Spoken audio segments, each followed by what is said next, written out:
Hey ladies, in this lesson we're going to learn how to connect the hip bone to hip bone with the marching exercise.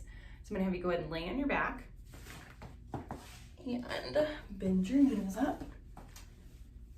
So again, you go ahead and take your hands and I want you to put them on those bony landmarks in front, the ASIS, and you're going to move in about an inch and your fingers will be pushing down about half an inch to an inch, gently pushing.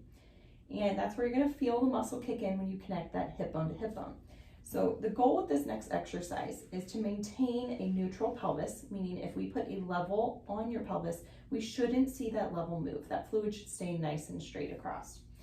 So you're going to keep your hands here so you can feel the shift in the pelvis if it's happening. So I'm going to breathe in. As I blow out, I'm going to tighten hip bone to hip bone. And I'm going to lift one leg up to about 90 degrees of hip flexion and put it back down. The goal here is not to let the back come off the floor, but I also don't want you pushing it into the floor. I just want it to stay nice and neutral. So again, you're going to inhale, going to blow out, tighten hip bone to hip bone. Lift the leg up,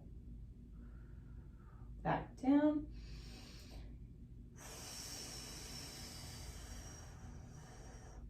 The exhale is a big deal here, guys, because remember the diaphragm connects with that pelvic floor. The pelvic floor helps to co-contract this.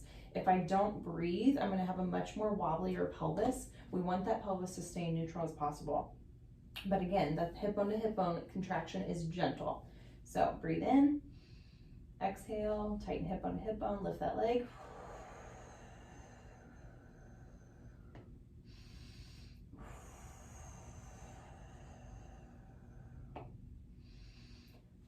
The slower you go, the more control you'll be able to have here. The faster you go, the more it's going to shift and you won't be able to feel it as much. So you really want to maintain neutral pelvis and moving through alternating repetitions from side to side.